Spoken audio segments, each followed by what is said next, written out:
Welcome back to Fairy Tail Anime Review, episode number 29.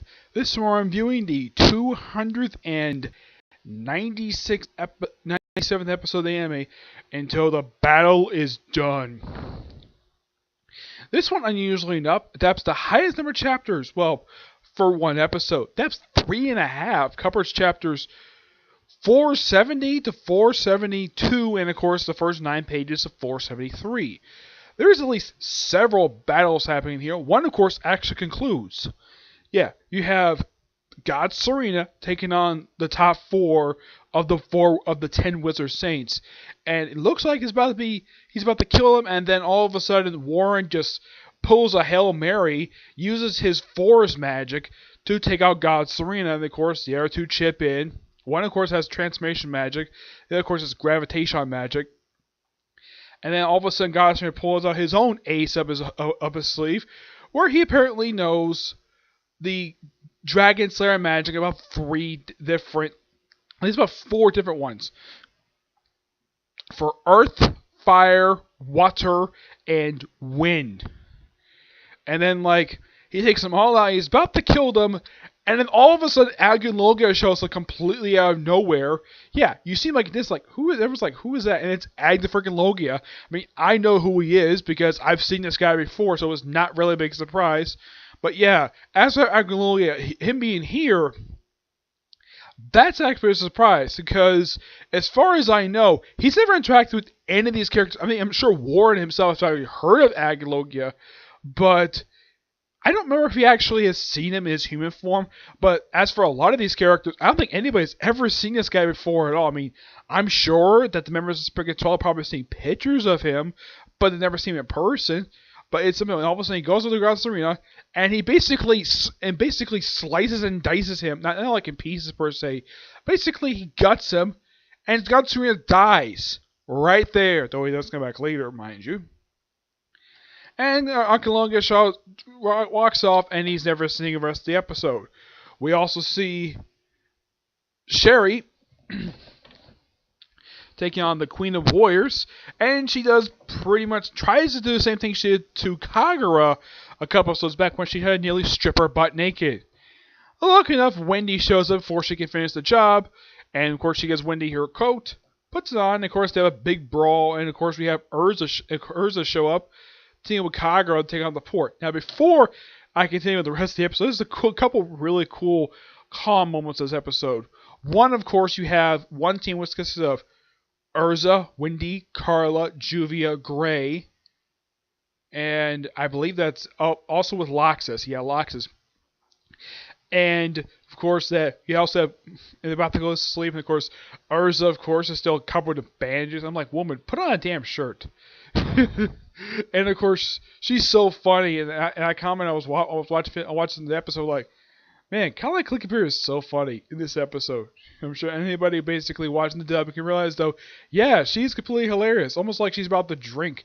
She's basically eating a bunch of food, which nothing unusual for her. She's one of the very few characters I've seen in anime who actually can eat a bunch of food and look like she's not put on any ounce of weight. Well, probably because of all the armor she wears. And of course, Julia brings out this love sleeping bag that she wants her and Gray. It seems like Gray's like, nah. He goes to talk to Loxus, and later on they cut to seeing later on after Loxus and Gray finish talking. I'll talk about their talk in a minute. You see Wendy and Carla just curled up. I thought it was so adorable. And then you see an absolute funny moment of Urza and Juvia in that love sleeping bag. I thought that was so funny. So, you have a funny one, and you have an adorable one. As for what the heck that Loxus and Gray were talking about, they were talking about something that happened back in the Tartarus arc. Pretty much at the beginning of it, when Loxus pretty much absorbed a bunch of Bane particles, which I don't mind whenever a series does this, when they actually reference what happened in the previous arc. In the case of this one, you have, over the course of about several episodes, references frequently to the Tartarus arc. I mean, we had one just last episode. Yes, because, of course, that arc basically was lucided for this one. Of course, because it's the final arc of the series, let's have a bunch of explosions happen all over the place and have a big war. Which, nothing unusual about this for a final arc. Yep.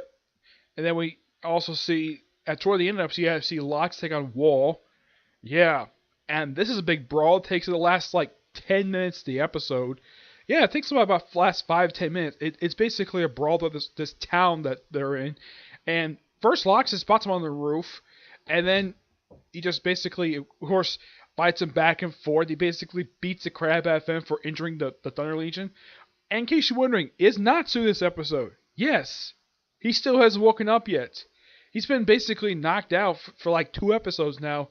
You see Lucy briefly, and you see Freed, and you see, I can't remember the guy's name, the guy who acts like the pretty man from Blue Pegasus. Also, when Leon sees Gray and Juvia show up in the field, like, what are you guys doing here? And Gray's like, yeah, this is basically our battle, and we didn't want any guilds butt in, but they had no choice in the matter. Yeah. But the Alvarez Empire is raiding the whole country, so yes, they have to basically involve all the guilds in the country to take on Alvarez. So I don't like Gray's reasoning for it, because it's one guild taking on an entire country. Isn't that very dumb logic? I'm sure it is. Yep. But this overall was an absolute fun episode, but a bit of a somber note. We have Locks is having a stroke at the end of the episode, and of course, Wall just basically being injured after he thought this battle would be concluded in just 90 seconds. Yeah, and when I was listening to his dub actor, I thought for a second that was Todd Peppercorn because of the style of the voice. But no, it's someone completely different. It just his voice sounds so similar to that of Todd Peppercorn because I've heard Todd Peppercorn a lot, so I know what his voice. I know his voice sounds like, and I've met the man. So apparently, this guy's voiced by a guy named Damien Shadow. Okay.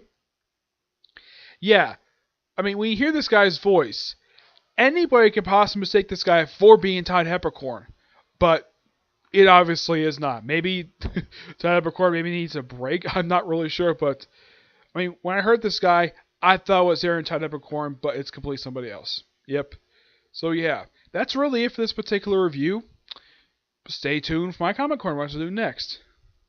I'm looking forward to next week's episode because apparently we have another character making a return to the series.